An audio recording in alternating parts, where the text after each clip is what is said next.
Congress party మనందరం కూడా మర్చిపోకూడదు. బడుగు బలహీన వర్గాలకు ముఖ్యంగా పెద్దపీట వేసి ఈ దేశంలో అనేక మంది బీసీలు కానివ్వండి, ఎస్టీలు మైనార్టీలు కానివ్వండి, ముఖ్యమంత్రులు, ప్రధానమంత్రులు, అదేవిధంగా అనేక విధాలుగా ఇవాళ మన సర్పంచులు అవుతున్న వల్ల మనం ఎంపీటీసీలుగా వార్డు సభ్యులుగా ఎన్నుకునే ఉన్నాం కదా. కాంగ్రెస్ పార్టీ పుణ్యవాడు ఒకసారి మనం గుర్తుపెట్టుకోవాలి. కాబట్టి ఇటువంటి కాంగ్రెస్ పార్టీ ఇంకా భవిష్యత్తులో ముందుకు వెళ్ళాలి. ఈ దేశంలో కూడా అధికారంలోకి రావాలి. కాంగ్రెస్ పార్టీ అనేక విధాలుగా ఈ దేశానికి చేసిన సేవలు, రాజీవ్ గాంధీ కుటుంబం, ఇందిరాగాంధీ కుటుంబం అనేక సార్లు ప్రధానమంత్రిగా కూడా వదిలేసి దేశం కోసం త్యాగాలు కూడా చేసిన కుటుంబం కాంగ్రెస్ పార్టీ కుటుంబం.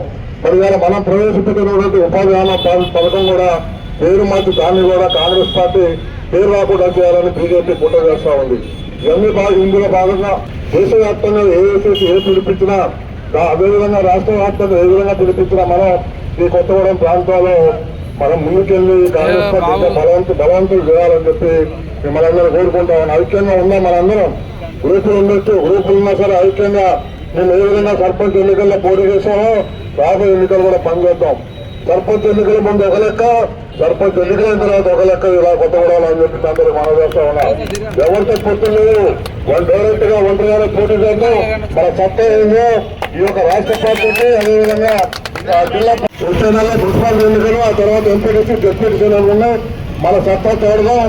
వాళ్ళు మన పంచం చేరి మన పేరు చెప్పుకుని పెద్ద పెద్ద పనులు అనిపిస్తూ కాంగ్రెస్ పార్టీ కార్యకర్తలు కానీ, నాయకులు కానీ, చిన్న సర్పంచులు కూడా గెలవటం ఒప్పుకోట్లా.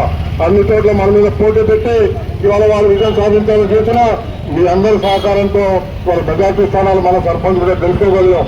కాబట్టి సోదరులు ఇక్కడ చాలా మంది సీనియర్ నాయకులు చెప్పినట్టు, మురళి గారు చెప్పినట్టు, దాతా శ్రీనివాస్ చెప్పినట్టు, పవన్ చెప్పినట్టు, బాలశౌరి గారు చెప్పినట్టు మనం చాలా కుట్రలు జరుగుతామని అన్నిటికీ ఎదుర్కొని సమైక్యంగా మన ముందు ఎవరు గొప్ప కాదు. వాడికి ఏ పదవి ఉన్నా సరే కాంగ్రెస్ పార్టీ ఐక్యంగా ఉంటే మనల్ని ఎవరైతే పీకలేడు.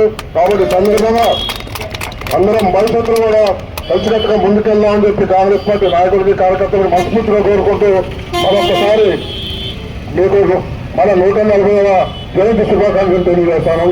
జై కాంగ్రెస్. సుదీర్ఘ చరిత్ర ఉన్నటువంటి కాంగ్రెస్ పార్టీలో మనము భాగస్వాములమైనందుకు చాలా సంతోషంగా ఉంది. సమాజ నిర్మాణంలో పునాది వేసి ఈ దేశంలో అన్ని మతాలు, అన్ని కులాలు ఒకటే అని గర్వంగా, ధైర్యంగా చెప్పగలిగినటువంటి పార్టీ ఏదైనా ఉంది అంటే అది కాంగ్రెస్ పార్టీ. ఈరోజు కాంగ్రెస్ పార్టీ ఒక రాజకీయ చరిత్ర కాదు, త్యాగాల నుంచి, ఉద్యమాల నుంచి పరిపాలన వరకు సాగించినటువంటి మహోన్నతమైనటువంటి ప్రజాస్వామ్యానికి పునాది వేసినటువంటి చరిత్ర కలిగింది కాంగ్రెస్ పార్టీ. ఈరోజు ఎవరో వచ్చారు ఏదో చేస్తాము అనంటే దేశ ప్రజలు చూస్తూ ఊరుకోరు. బీజేపీ భావజాలం ఏదైతే ఉందో దాన్ని బొంద పెట్టడానికి దేశ ప్రజలందరూ కూడా కంకణం కట్టుకున్నారు. రానున్న రోజుల్లో బీజేపీ కేంద్ర పాలకులకు ప్రజల బుద్ధి చెప్తారు, అది తథ్యం. దేశంలో మా నాయకులు రాహుల్ గాంధీ గారి నాయకత్వంలో కాంగ్రెస్ పార్టీ జెండా రెపరెపలాడటం తథ్యం.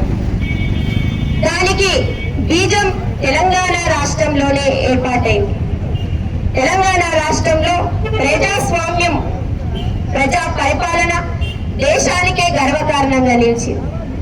ఈ రోజు కాంగ్రెస్ పార్టీని ఏలెత్తి చూపేయడానికి ఎవరికి ధైర్యం లేదు. ఎందుకంటే ఆ రోజు స్వతంత్ర సముపార్జనలో కానివ్వండి, ఈ రోజు స్వరాష్ట్రం స్వపరిపాలనలో కానివ్వండి, కాంగ్రెస్ పార్టీ పాత్ర చాలా ముఖ్యమైంది. అది దేశ ప్రజలకు, రాష్ట్ర ప్రజలకు అందరికీ తెలుసు. కొత్తగా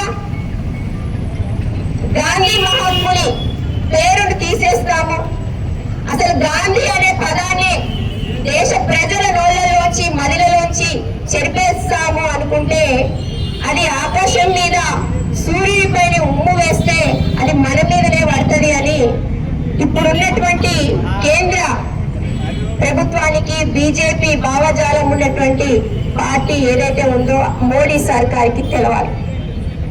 గాంధీ అనేది ఒక పేరు కాదు, మహోన్నతమైనటువంటి శక్తి. ఈ రోజు కాంగ్రెస్ పార్టీకి ఆయన మహానుభావుడు కాదు. యావత్ దేశానికే కాదు ప్రపంచ దేశాలు కూడా గాంధీ మహాత్ముని కొలుస్తున్నాయి, ఒక భగవంతునిగా కొలుస్తున్నాయి. అలాంటి పేరును ప్రజల గుండెల్లోంచి తీసేస్తాము అంటే అది జరగని పని. కాంగ్రెస్ పార్టీగా మేము దాన్ని ఖండిస్తా ఉన్నాం. ఆ రోజు కాంగ్రెస్ గవర్నమెంట్ మన్మోహన్ సింగ్ గారి నాయకత్వంలో సోనియా గాంధీ గారు అందరూ కూడా ఈ దేశంలో ఉన్నటువంటి ప్రజలు ఉపాధి కోసం పక్క దేశాలకు వెళ్ళొద్దు, పక్క రాష్ట్రాలకు వలస పోవద్దు అనేటువంటి ఉద్దేశంతో వారి ఆకలి తీర్చడానికి మహాత్మా గాంధీ జాతీయ ఉపాధి హామీ పథకాన్ని ఒక చట్టం రూపంలో తీసుకొస్తే ఈరోజు ఆ చట్టాన్ని తుంగలో తొక్కాలని, ఆ చట్టాన్ని నీరుగార్చే ప్రయత్నంలో భాగంగానే మహాత్మా గాంధీ పేరు తీసేయాలని అనుకుంటున్నాం. కాంగ్రెస్ పార్టీగా మేము దాన్ని ఖండిస్తా ఉంటాం.